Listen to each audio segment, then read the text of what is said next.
Sejam todos muito bem-vindos a mais um Conversas Terapêuticas. E para a gente começar, eu gostaria que você se inscrevesse no canal, curtir, compartilhar, comentar, porque isso faz com que o YouTube entenda que esse conteúdo é relevante e ele possa chegar às pessoas que estejam precisando conhecer essas histórias. São histórias de superação, histórias que fazem com que a gente enxergue a nossa vida, né, os nossos problemas, as adversidades que a gente passa com um novo olhar. Independente daquilo que a gente estiver passando, a gente sabe que a gente pode superar. E, primeiramente, eu gostaria de pedir de antemão que vocês me desculpassem caso eu comece uma crise de tosse, porque eu estou bastante resfriada. Pode ser que em algum momento eu comece a tossir aqui, vocês já me desculpem antecipadamente por isso. E na história de hoje, nós vamos conhecer uma pessoa que tem uma história incrível, assim como todas as outras que a gente tem contado por aqui. E eu quero que ela conte para vocês, com a maior riqueza de detalhes possível, a história de tudo que aconteceu com ela. É a Cleia. Cleia, seja muito bem-vinda, muito obrigada por você ter aceitado participar aqui do canal.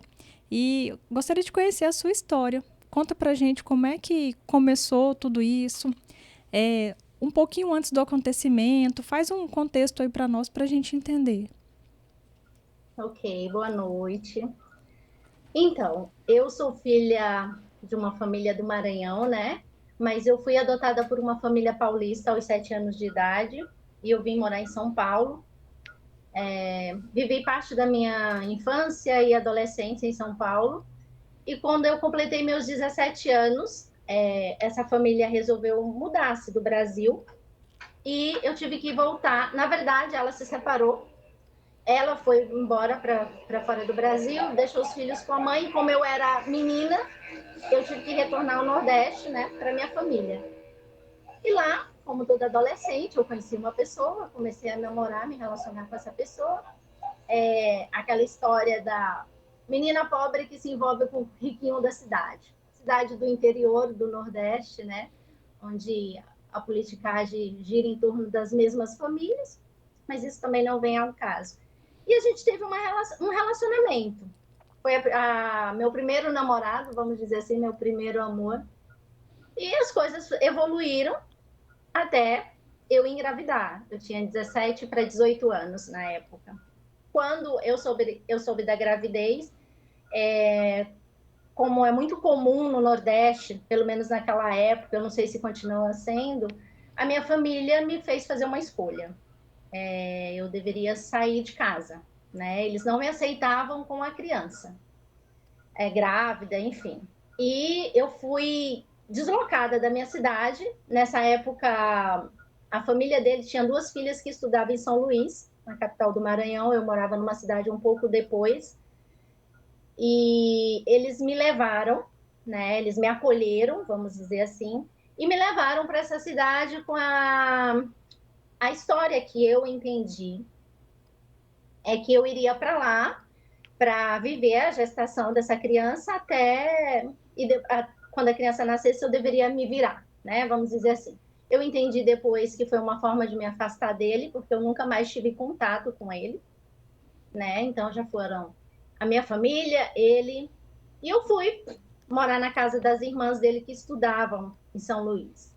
Fiquei lá durante um período. A princípio, a primeira consulta médica que eu fiz seria para ver como a criança estava, mas quando eu cheguei no hospital, eu fiquei sabendo que, na verdade, a intenção não era essa, né? A intenção era eu tirar a criança. E ah, seria me darem uma medicação para induzir, mas aí eu já estava numa gestação de mais ou menos uns 4 meses, né? E acho que o médico não aceitou fazer o que deveria ser feito. E eu só fiquei sabendo depois, eu não, nem me lembro, pra te falar a verdade, nem me lembro quem me contou essa história depois. Então eu fiquei esse processo na casa deles, era eu que cuidava dos serviços da casa, né? Eu sempre fui tratada, nunca foi, é a mãe da minha sobrinha ou é a mãe da minha neta, né? Porque depois nasceu uma menina e sempre foi assim. Quando eu completei 7 meses de gestação, Minha família, eu tive muito pouco contato depois disso. Eu acho que eu recebi uma ou duas ligações durante esse processo, né? Do começo da gestação até meu 7º mês de gravidez.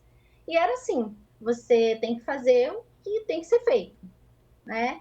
Então eu me vi, falei, é aqui que eu tô, é o que temos para hoje. E quando eu completei 7 meses de gestação, eles decidiram que eu não poderia mais ficar lá.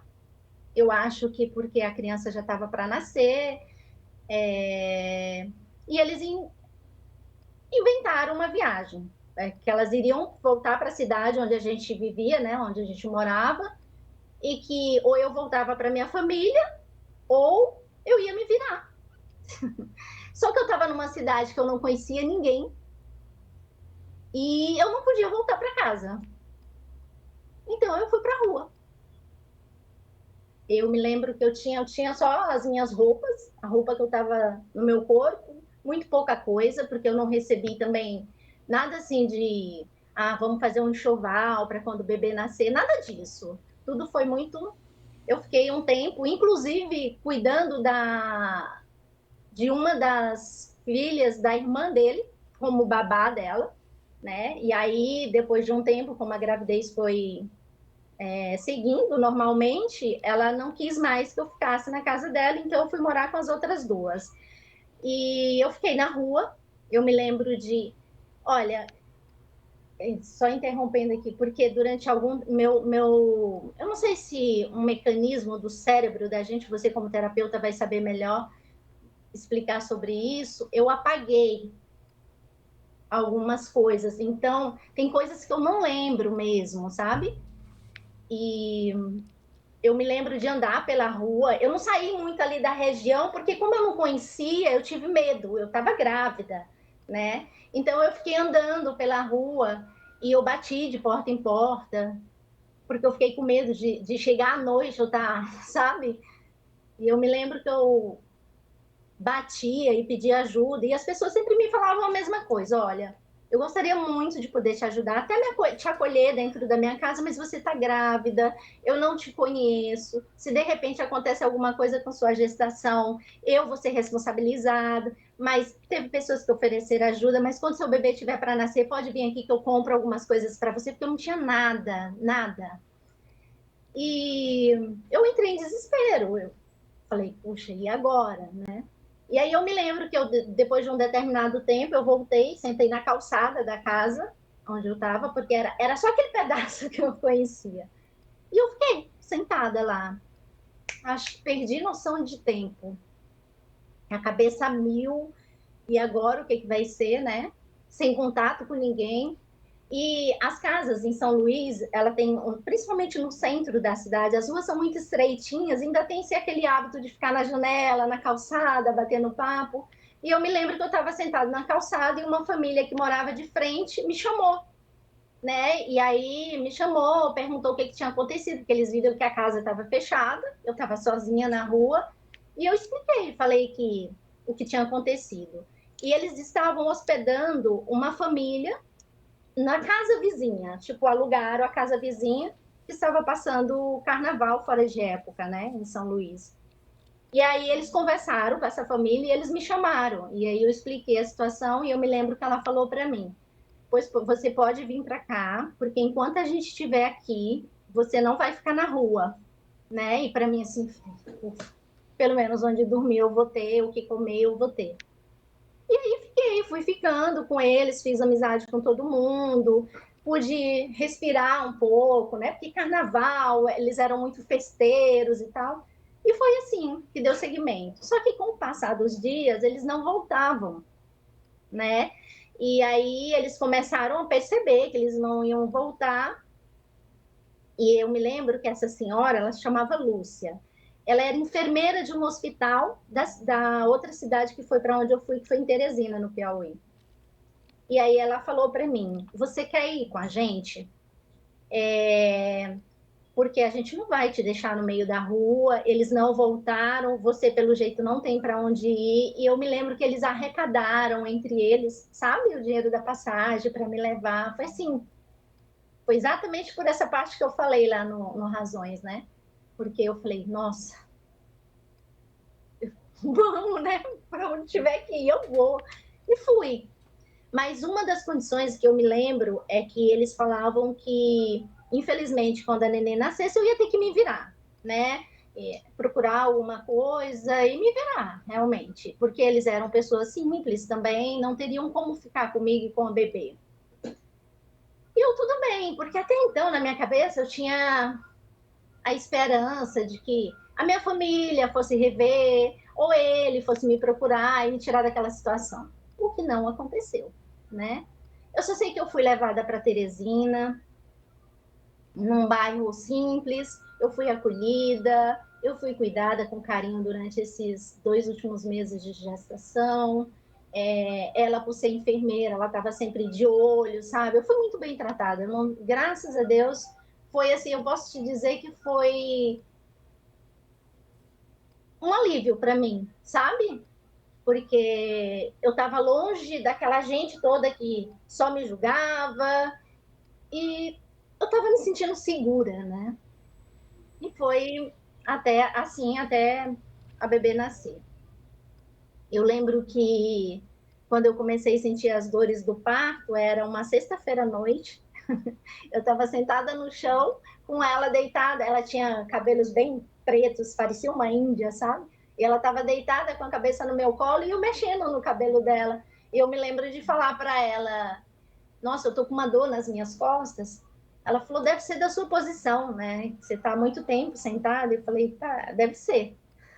Só que na verdade eu estava entrando em trabalho de parto e eu não fiz pré-natal, não fiz, eu não tive. Eu era uma menina, não tinha orientação nenhuma, não fiz mesmo. E aí eu passei a noite em trabalho de parto, não falei nada para ninguém. Foi bem intenso, porque dor, né? Me lembro que eu passei a noite inteira caminhando por banheiro e tal, e a gente fica assustada, né? Primeiro filho. E aí, quando deu de manhã, eu falei: Nossa, eu não tô aguentando de dor. Aí ela me perguntou se tinha acontecido algumas coisas que é do parto mesmo, né? Como perda de líquido e tal. Eu falei que sim. Ela falou: Menina, tu tá em trabalho de parto. E eu me lembro que eles foram me levar na maternidade. E eles me levaram, acho que eram umas 7 horas da manhã, e me deixaram lá. Eles não poderiam ficar, ela tinha que trabalhar e ninguém poderia ficar comigo. Então, eu fiquei em trabalho de parto, minha bolsa não rompeu, foi um parto normal. Fiquei numa enfermaria e tal, então teve todos aqueles procedimentos de um parto, até que eles tiveram que romper a bolsa, porque eu já estava com dilatação suficiente para a neném nascer. E foi assim, eu me lembro que quando eles romperam a bolsa, as dores intensificaram, eu me lembro de pedir para tomar um banho, porque eu estava me sentindo suja. Fui até o banheiro, tomei um banho e fui para a sala de parto. Era 10h40 da manhã quando ela nasceu. Eu lembro de, na sala de parto, eu estar com... tinha uma obstetra, alguns alunos, provavelmente estudantes né, de medicina e tal. Eu me lembro de apagar um determinado momento, não estava conseguindo fazer força o suficiente para a neném nascer, e eu me lembro de ouvir vozes, sabe? Quando você está inconsciente, mas você ouve lá longe: Nossa, tem que forçar, tem que subir em cima dela, a gente tem que levar para um centro cirúrgico. Eu me lembro da médica falando que não, porque a criança já estava encaixada e que ela nasceria de parto normal. E assim foi, né? Depois até me elogiaram que eu não fiz escândalo. Ela nasceu às 10h40 da manhã, eu tinha que ficar 24 horas na maternidade por ter sido parto normal, então eu sairia mais cedo. Mas eu lembro bem de... Eu me lembro de pouca coisa, mas uma das coisas que eu me lembro porque marcaram muito é que eu não tinha nada para vestir nela, nada. Eu não recebi visitas. Eu fui acolhida por outras mãezinhas que estavam na enfermaria. Histórias. São histórias. Tudo bem. Então, eu me lembro de ter sido acolhida, de algumas pessoas oferecerem algumas fraldas, e eu me lembro de sentir muito medo, me lembro de sentir vontade de morrer, porque eu me senti muito sozinha naquela situação e foi muito difícil, muito difícil. Mas, enfim, a vida que seguia, eu não conseguia pensar, na verdade eu nem pensava, eu estava seguindo o fluxo da vida. O que tinha que ser feito eu estava fazendo porque era preciso fazer. E aí eu me lembro que eu recebi alta, eu não consigo me lembrar se na hora que eu recebi alta, se tinha alguém, ou se alguém me orientou como eu pegaria um ônibus para ir para voltar para casa deles com a bebê. Eu me lembro que eu saí com ela enroladas em paninhos da maternidade, que tinha até os carimbinhos, sabe? E sozinha.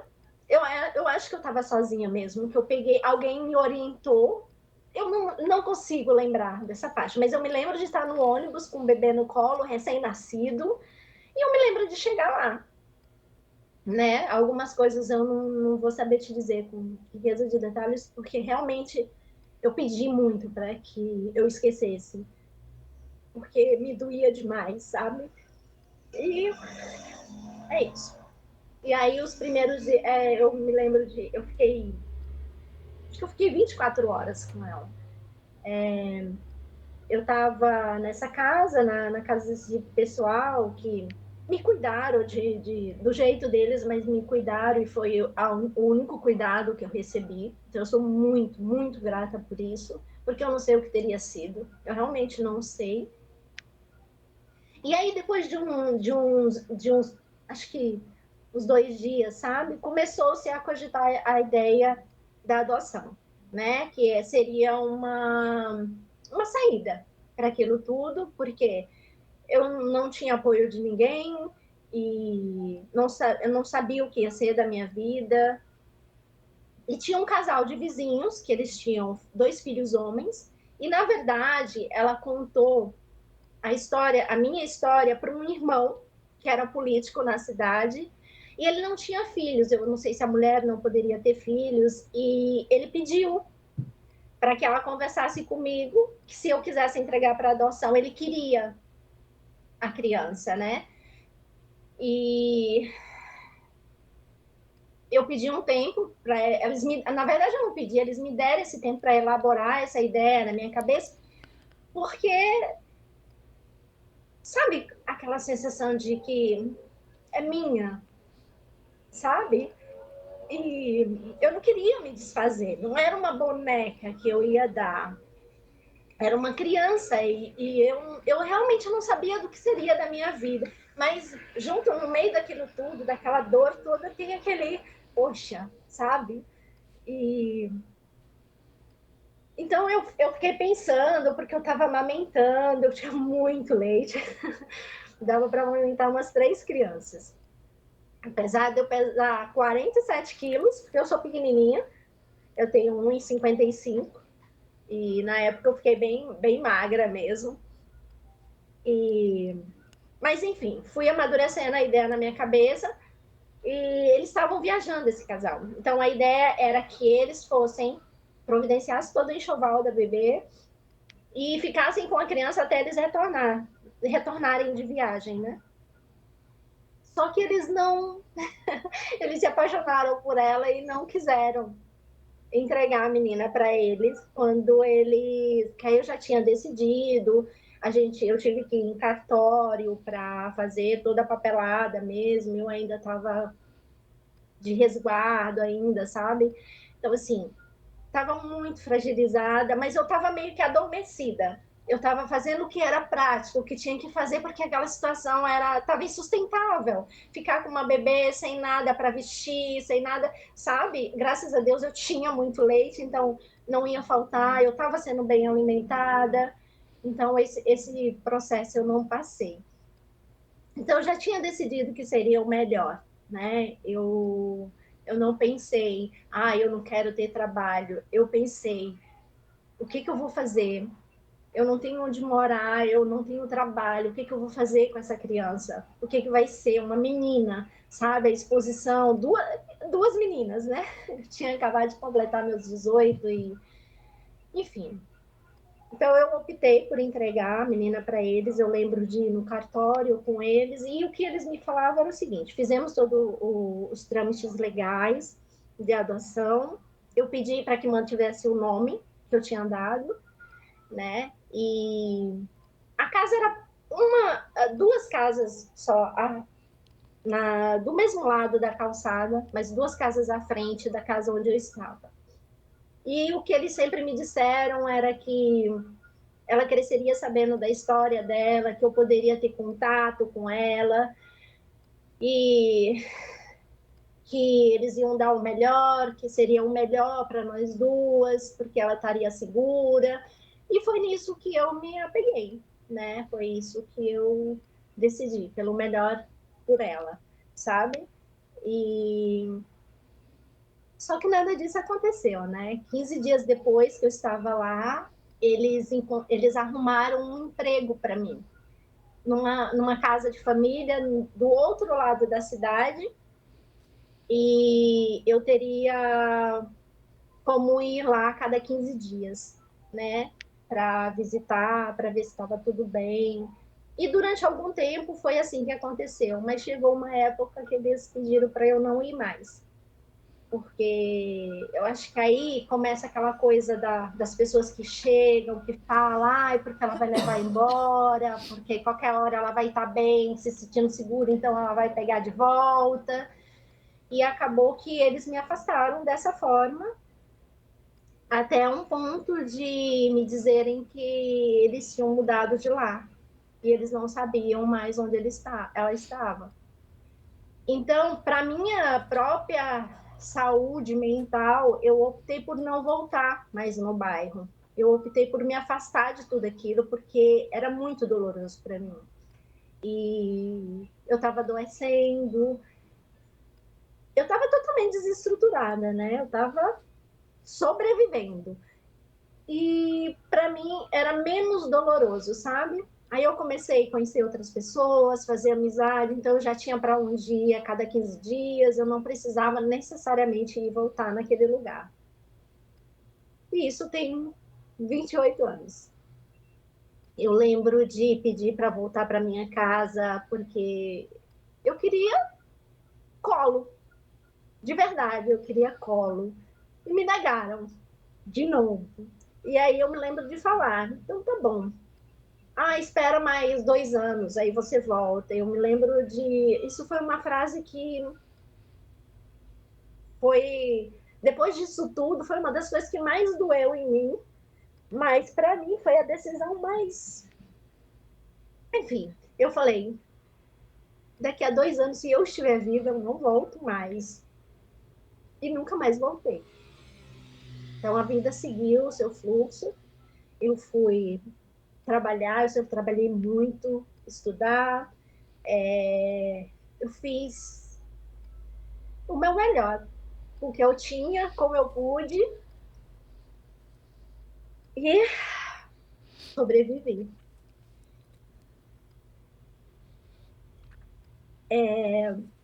Se eu te disser, eu me lembro que algumas pessoas me perguntaram, ah, você tem vontade de encontrar? Eu, sinceramente, eu tenho muito medo, sabe? Eu não sei que história contaram. Eu já procurei pelo nome que eu dei, mas eu acho que eles mudaram o nome porque eu nunca encontrei nada. E eu fui aprendendo a viver com essa parte da história, da minha história. Durante muito tempo eu carreguei culpa, muita culpa. Eu, eu, eu me senti. Sabe quando você. Eu ficava questionando. Porque foi fruto de algumas escolhas. É, comecei a olhar essas outras mulheres que conseguem, sabe? Que vão lá, que enfia a cara, que faz, que arregaça as mangas e elas vão, às vezes com crianças doentes, mas eu não tive essa estrutura. Eu realmente não consegui ser essa pessoa e eu me culpei muito tempo por isso.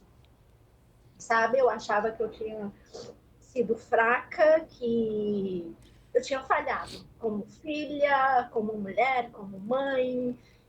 Por muito tempo, de certa forma, me puni por isso. E aí, com o passar dos anos, eu fui aprendendo com as pessoas, sabe? Eu fui conhecendo pessoas que, graças a Deus, foram me fazendo eu me olhar e, cara, tipo, olha a força que você tem. Eu não teria sobrevivido, porque eu não me via assim, sabe? Eu não teria sobrevivido, eu não teria conseguido. Você quer, sinceramente falando, eu não fui corajosa o suficiente. Porque eu tive vontade de, depois que ela nasceu, eu falei, ai, chega, já deu pra mim, eu não vou conseguir, sabe? Mas eu acho que eu não fui corajosa o suficiente. E eu sempre fui muito alegre. Isso para mim foi muito importante, porque a minha alegria é para mim como um dom, né? Então, eu consigo chorar e daqui a 5 minutos estar sorrindo de novo. Isso, sabe? E a minha fé, a minha fé também. Quando tudo estava doendo demais, é... a fé me manteve em pé. A fé me manteve viva. Mas, sabe, a minha mente esvaziou durante muito tempo. Eu fiquei muito tempo vazia de mim. Eu fui vivendo o que tinha que viver todos os dias, porque a vida impõe isso de você. Você tem que trabalhar porque você paga um aluguel, você tem que trabalhar porque você tem que comer. E eu fui fazendo isso, sabe? Até que eu entendi que isso não era o suficiente. Que não bastava só viver, sabe? Que eu preciso ter sonhos, eu preciso construir coisas. E não é que eu me cobre, eu preciso vencer na vida, eu preciso ser isso, eu não me cobro mais isso. Mas eu sei que eu preciso e eu mereço mais do que estudo, do que essa história, sabe? E aí eu comecei a ir fazendo terapias, né? Eu tenho amigas terapeutas, eu comecei a fazer uso da constelação familiar, que me ajuda, o Círculo do Sagrado Feminino, com psicólogas que me ajudam, eu tenho amigas psicólogas, então eu vou pegando um pouquinho daqui, um pouquinho dali, e eu fui me abastecendo disso, sabe? E aí eu fui percebendo que sim, você foi forte pra caramba, muita gente teria desistido de tudo, sabe? Você merece muito mais e você pode fazer muito mais por você. E eu nunca quis esse papel de coitadinha, sabe? Eu nunca quis ninguém, ai, coitada dela. Não, a pessoa falava assim para mim, você sabe fazer isso? Eu falei, sei, eu nunca tinha feito, eu ia lá e fazia. Cara, com 25 anos, eu era uma, desculpa o palavrão, uma puta de uma cozinheira, sabe? Eu fui, e tudo que eu quero fazer, eu vou lá, eu estudo, eu tô tentando, como todo mundo, eu tô tentando. E você se casou? Você teve filhos? Não, eu me casei, Aham. eu fui casada por 15 anos. Depois disso tudo, depois da parte, eu conheci uma pessoa, tive outros relacionamentos, mas sempre fracassados, né? Porque a gente cria essa insegurança na gente, a gente começa a se sabotar, achar que a gente não é merecedor de nada bom. Então, às vezes, você conhece pessoas legais, até amigos mesmo, sabe? Aí você acha, mas você não é boa o suficiente para estar naquele lugar com aquelas pessoas. Então, você começa inconscientemente se sabotar, Sim. né? E eu fiz isso muitas vezes, muitas vezes. E aí eu conheci uma pessoa, a gente se conheceu, na verdade, pela internet, foi como eu vim parar aqui. E moramos juntos durante 15 anos e eu cheguei a engravidar, mas eu sempre tive pânico de outra gestação. Sempre, muito medo. Sempre tive medo de engravidar, assim, de pensar, eu entrava em pânico, sabe? Eu tinha sonhos grávida já no final da gestação, naquele mesmo processo da maternidade, sozinha, tudo. E eu acho que de certa forma, isso interferiu na minha segunda gravidez e eu acabei sofrendo um aborto espontâneo, né? E assim, porque apesar de eu estar com uma pessoa, de eu estar casada, de eu ter um lugar, de certa forma, estar segura, tinha muito medo, muito medo. Então eu acho que isso interferiu, sabe? O meu corpo mesmo rejeitou essa gestação. E tá com um ano mais ou menos que eu decidi me separar, voltei a estudar, voltei, eu sou nail designer, eu faço de tudo um pouco. Eu sou esteticista facial, eu sou designer de sobrancelha, eu cozinho, eu faço o que tiver que fazer para me manter na parte material que é necessária e tô cuidando de mim. Eu comecei a me olhar com amor, a me perceber, a me pertencer, sabe? A entender a minha parte de pertencimento no mundo. Eu acho que essa coisa de se sabotar, de destruir tudo que poderia ser bom na vida porque você acha que não tem merecimento, eu acho que é a pior consequência da maldade humana sobre o outro, Uhum. sabe? Porque eu conhecia maldade de cara, assim, nua e crua, sem um pingo de vergonha, sabe? E eu sempre fui muito para frente. Eu sempre fui muito desenrolada, sempre fui muito alegre, mas eu nunca fui maldosa. Eu sempre fui até ingênua. E graças a Deus, porque uma das coisas que eu mais temi na minha vida durante todos esses anos foi me tornar uma pessoa seca, sabe? Uhum. Fria, me tornar a maldade do outro, sabe? Eu sempre tive muito medo disso. E graças a Deus eu consegui. Isso para mim é muito importante, sabe? Eu consegui ter compaixão, sentir compaixão até de quem me feriu, Uhum. porque eu consigo, sabe? Eu não tive mais contato com a família dele, do pai da criança. Eu tenho um contato com a minha mãe biológica, muitos anos depois a gente voltou a ter contato. A gente só não se viu mais, mas a gente tem contato. Eu não me sinto parte, sabe? Mais daquilo tudo. É muito interessante isso, porque eu finalmente entendi que sou eu por mim. E isso não que isso seja, eu desejo que eles se dane por isso, não, sabe? É, hoje é tranquilo, de verdade, eu posso falar para você, claro que existe aquela, poxa vida, né? Podia ter sido diferente. Mas eu não tenho raiva, eu não desejo mal, eu não quero, sabe? Pelo Uhum. contrário, todas as oportunidades que eu tive de ajudar, de auxiliar, eu fiz. Cleia, eu gostaria de ter feito algumas interrupções, mas eu fiquei com dificuldade. Mas tudo bem. Primeiro eu queria tentar entender. Desculpa, né? As pessoas têm que me entender primeiro, que eu tô até com a voz muito embargada. Eu queria entender por que você foi adotado. Até os 7 anos, onde você morou? Eu morava com a minha avó. Meus pais, minha mãe ficou viúva muito cedo. Minha mãe casou com 13 anos de idade. Meu pai morreu, ela tinha 19 anos, meu pai tinha 22. Caramba. Então, a minha referência de pai foi o meu avô materno, né? E Aham. então, quando o meu pai morreu, minha mãe já tinha crianças pequenas.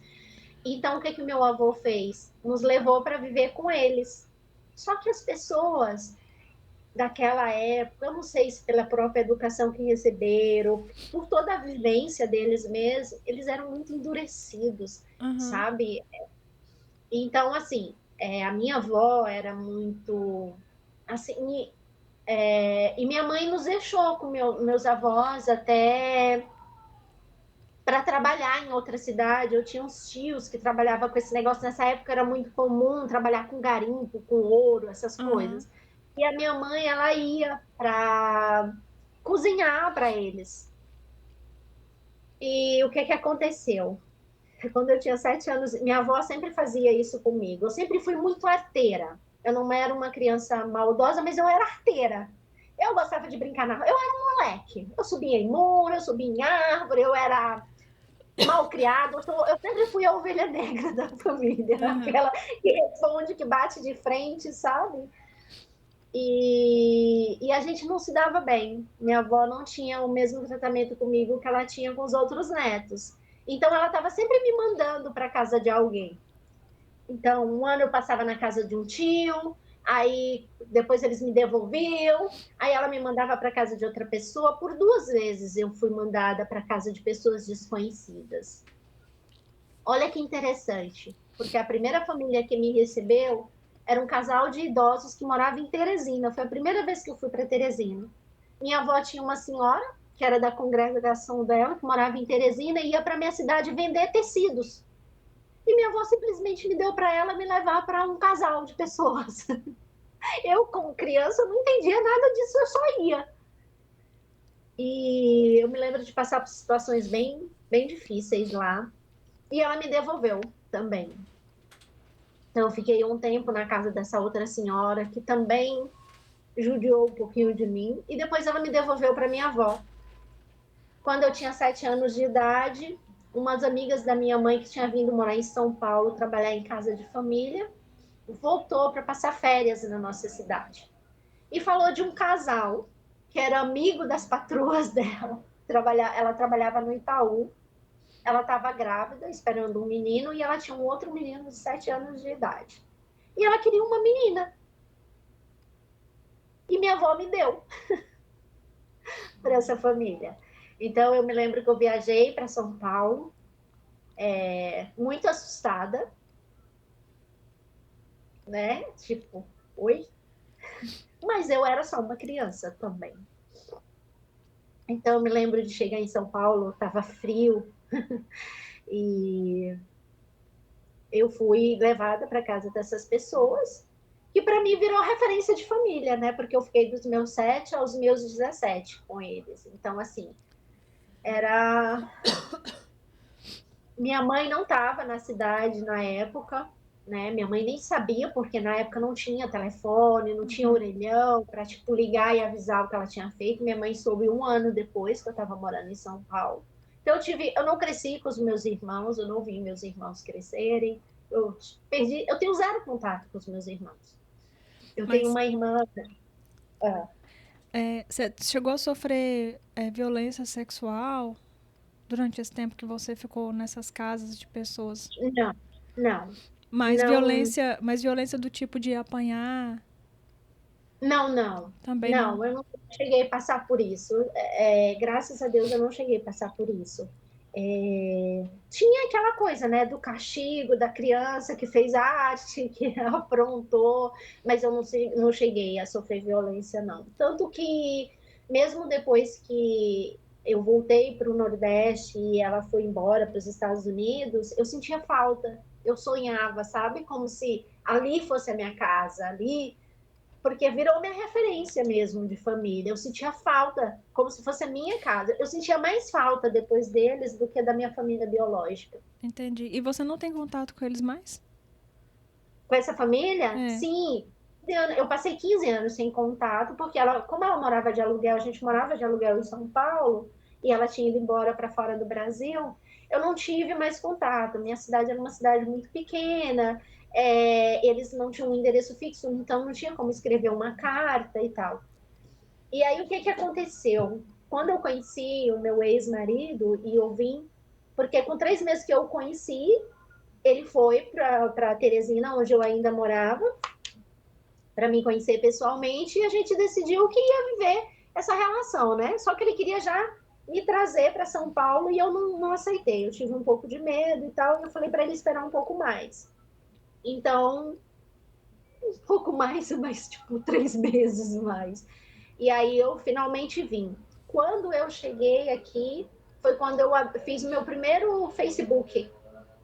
E eu sempre me lembrava do nome dela e o sobrenome dela. E eu a procurei no Facebook e a encontrei.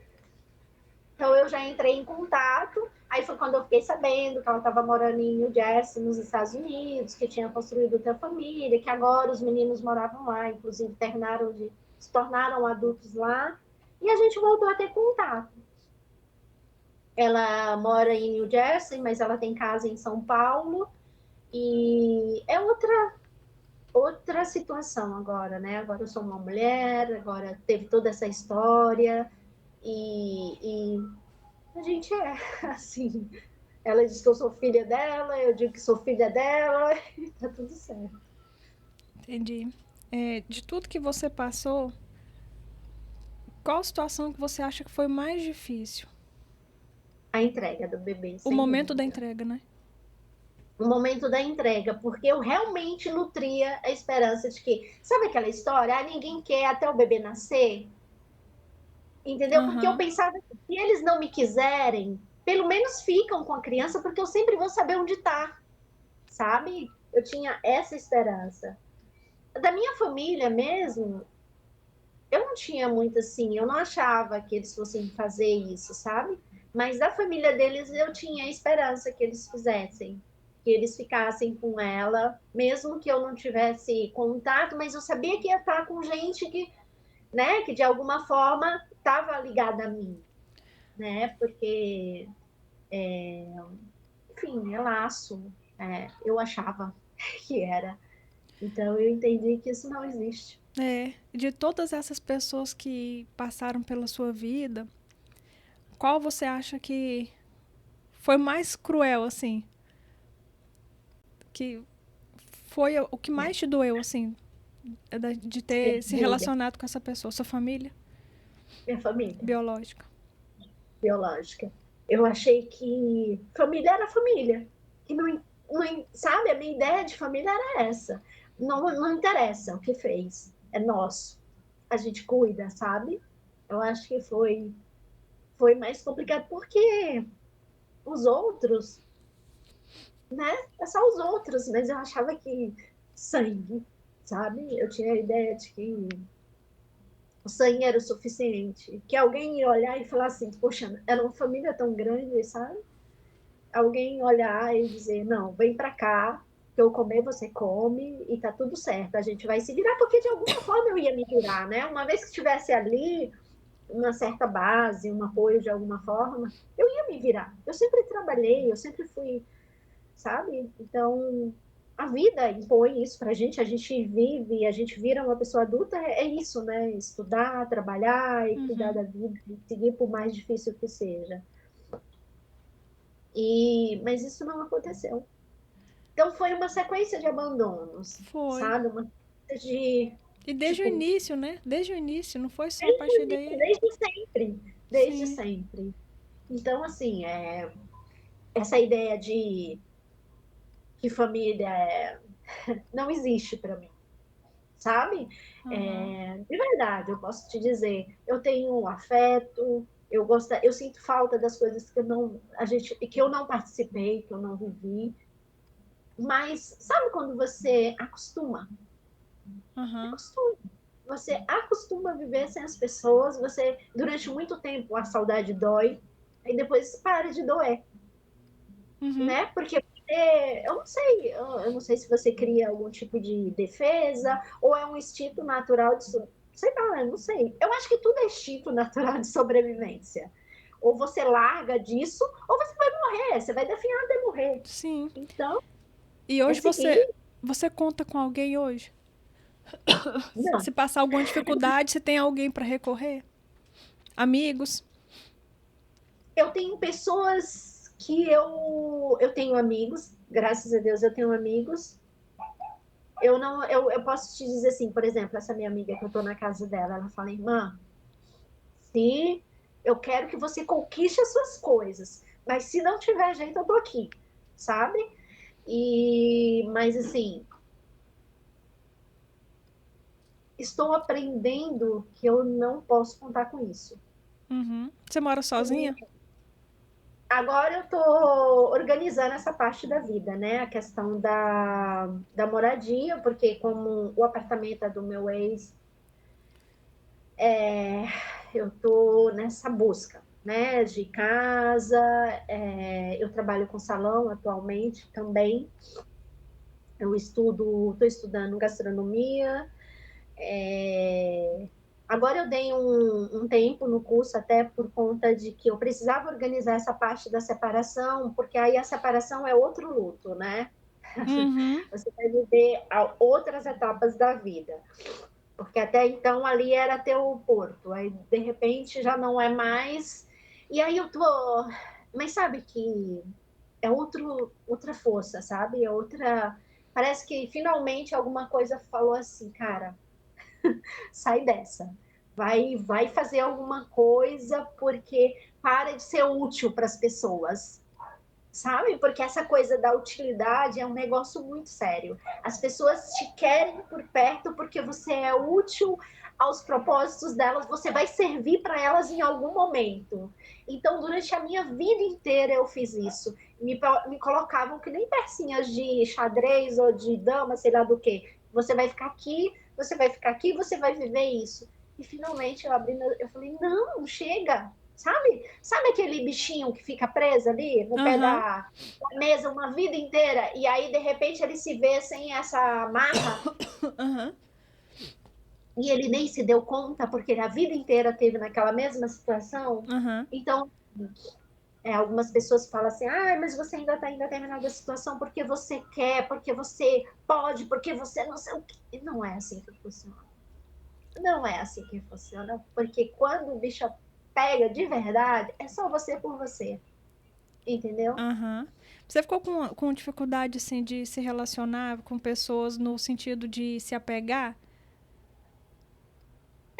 Com medo Não, de, não. com medo de apegar em alguém e essa pessoa te abandonar mais uma vez? Com essa sensação de abandono? Essa é a sensação, abandono.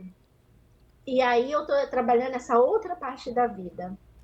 Eu não quero mais ter essa dependência, porque senão eu vou continuar me mantendo presa a coisas, a pessoas, mas essa sensação existe. Sabe, todo mundo que chega perto de mim é como se o meu corpo tivesse tão dolorido que Aham. eu tenho eu sou muito amorosa. Isso é um atributo do meu espírito. Eu sou muito amorosa, sempre fui e sempre fui taxada de carente. Sabe quando você é doce por ser doce? E mas você é tão carente, né? Porque e não era só amorosidade, sabe? Aham. Existe a parte de querer ser acolhida por alguém, mas não é só isso. Isso é um atributo meu. Há pouco tempo eu descobri sobre a diferença de ser boazinha e ser bom, que são descobertas que eu tenho feito que para mim tem sido fantástico, porque está me fazendo crescer, né? Porque a coisa da boazinha, porque você precisa estar ali, pertencer àquilo ali. E entender que ser bom é uma coisa que tu traz em você. E eu tenho em mim. Graças a Deus eu tenho, porque isso me salvou de muitas coisas. Eu tô vendo assim que até porque eu te acompanho no Instagram, né? Fico de olho nas coisas que você posta e vejo que o seu lado espiritual é bem fortalecido. Eu tenho dito isso assim desde sempre. Que lá no meu Instagram eu falo sobre o tratamento é corpo, mente e espírito. Tem que abarcar todas as partes do ser. E eu falo com todas as pessoas que eu entrevisto aqui que todas elas superam suas dificuldades porque têm um lado espiritual fortalecido. Independente de religião, nós não estamos falando de Sim, religiosidade, estamos sim, falando de espiritualidade. E sim. é uma coisa que realmente transcende, né, a matéria. É algo que dá uma força para o espírito da gente continuar as batalhas da vida. Eu tenho um amigo que ele é compositor e ele tem uma música que fala assim que eu achei perfeito quando eu ouvi. Ele fala: se tirar a fé não sobra nada. E é verdade. É verdade. Sabe assim, nos últimos anos a fé sempre foi muito presente porque eu tenho vivências muito fortes dentro da minha fé, né? Eu sou espírita, sempre fui desde criança, tive uma mediunidade muito ostensiva. Não estamos falando de religião, mas estou falando daquilo que me Sim. sustenta, Aham. né? E entender isso me manteve em pé. De verdade, sabe? Nos meus piores momentos, durante um tempo, quando tudo isso aconteceu, eu parei de rezar. eu achava que eu não merecia ajuda, sabe? A culpa me levou para um lugar tão louco, que eu falei, eu preciso morrer, só morrer. Eu não preciso mais estar aqui e morrer tá bom, entendeu? E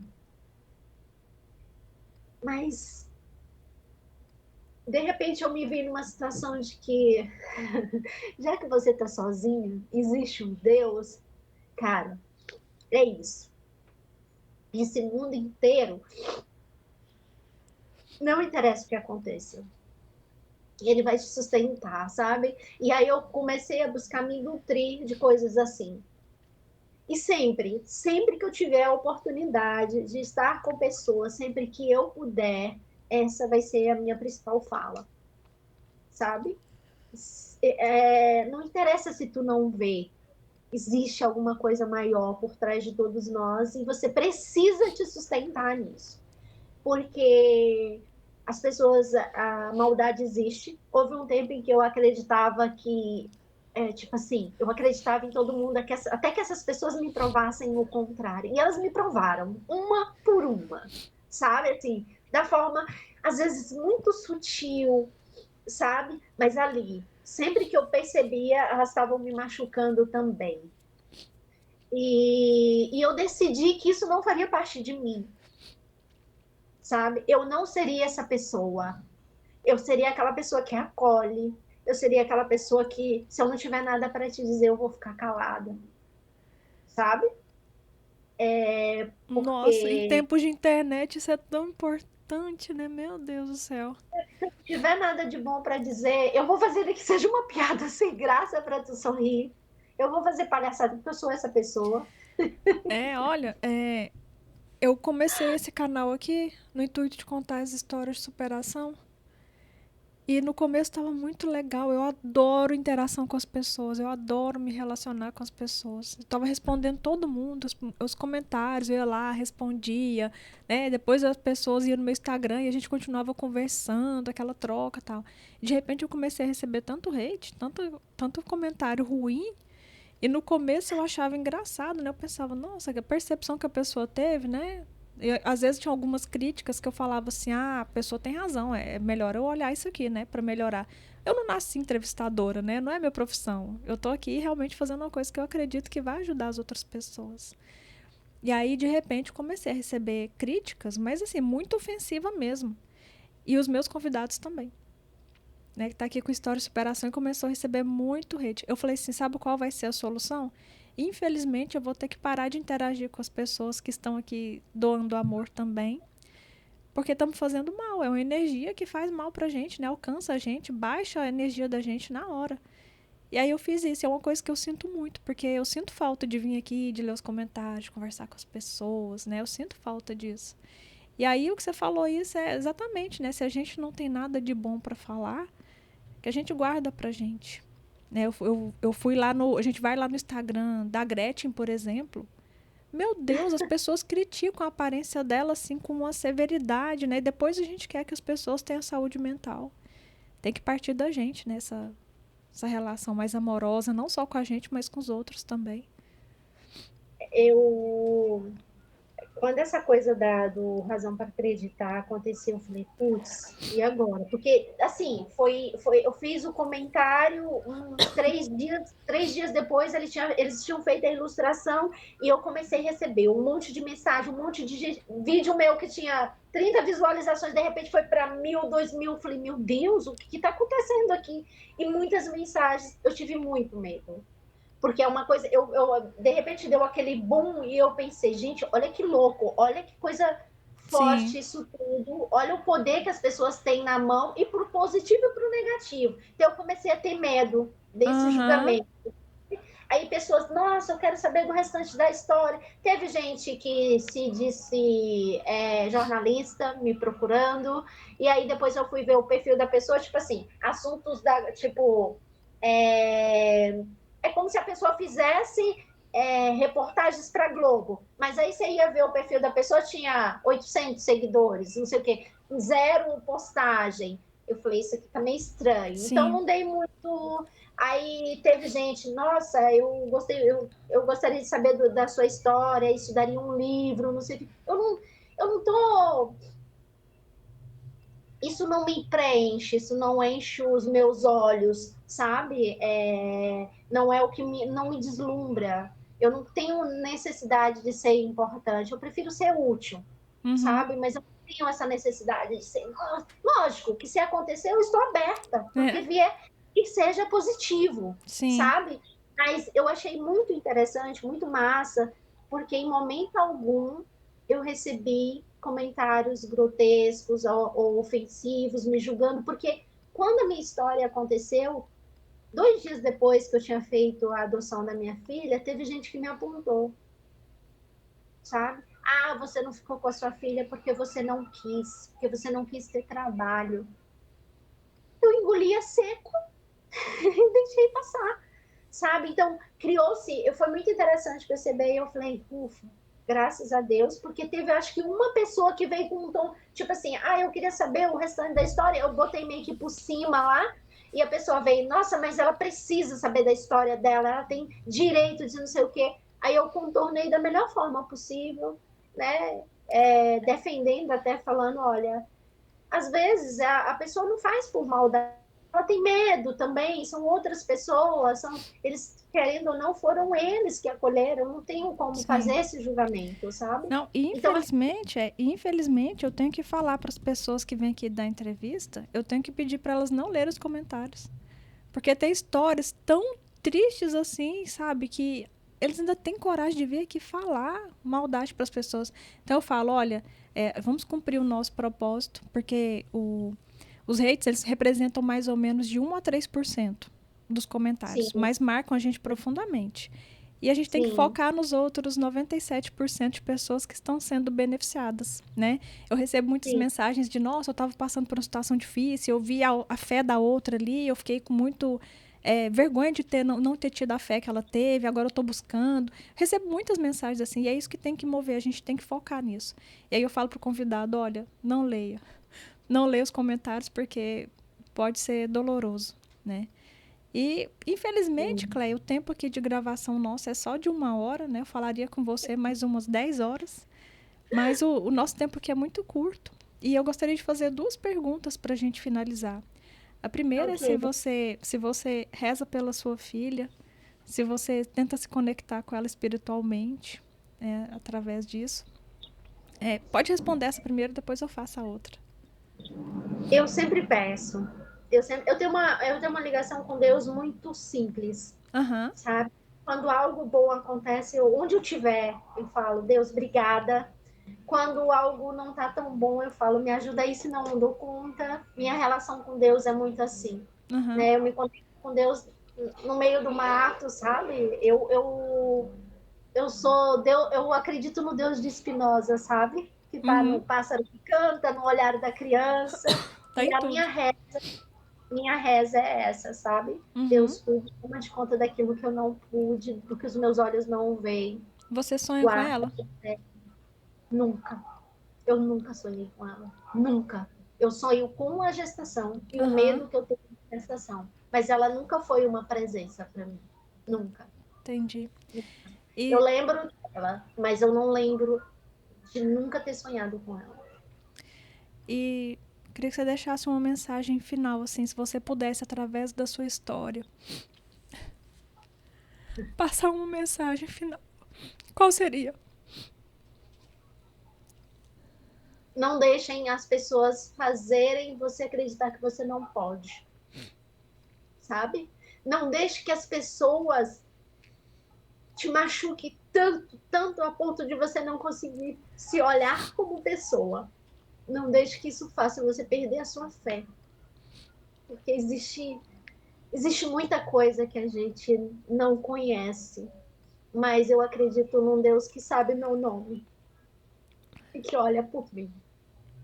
Individualmente, ele sabe o nome de cada um de nós e eu acredito nesse Deus, sabe? Eu não acredito num Deus que pune, que, você fez coisa errada e por isso você está passando por isso. Eu não acredito nesse Deus, eu acredito no amor, O no Deus de amor de amor, né? sim. Eu também. profundamente nessa fonte amorosa, né? Cléia, muitíssimo obrigada, viu? Desculpa, eu tenho me emocionado do começo ao fim. Eu tento me segurar ao máximo, assim, porque não é o que eu espero, né, que aconteça. Eu gosto de extrair as coisas da pessoa, mas eu fiquei muito tocada com a sua história. Agradeço demais, porque no meio de tantas pessoas que te procuraram, você escolheu o meu canal para contar a sua história, para se abrir, né? Muito obrigada mesmo. E a gente continua esse contato. Se você quiser deixar seu Instagram aqui, eu coloco na descrição do vídeo. Se você não quiser, tudo bem. Mas talvez as pessoas queiram te procurar para te dar uma mensagem, alguma coisa. No Instagram as pessoas costumam ser amorosas com a gente no direct, viu? Sim, graças a Deus eu não recebi nenhum. Olha, eu que agradeço. Eu espero realmente que quem ouvir, quem traga para si a certeza de que tudo passa. Tudo passa. Primeiro passa por cima da gente, é verdade. Mas passa. E sabe, a gente consegue sorrir de novo, a gente consegue olhar para o mundo e ver beleza nele, sabe? Eu espero que as pessoas pensem assim. Quando cada desafio aparecer no caminho, elas se lembrem de tudo aquilo que elas já viveram e que elas acharam que não passaria e passou, sabe? Porque passa. A gente está passando também. Sim. E é melhor que seja de forma doce, alegre, sabe? Amorosa.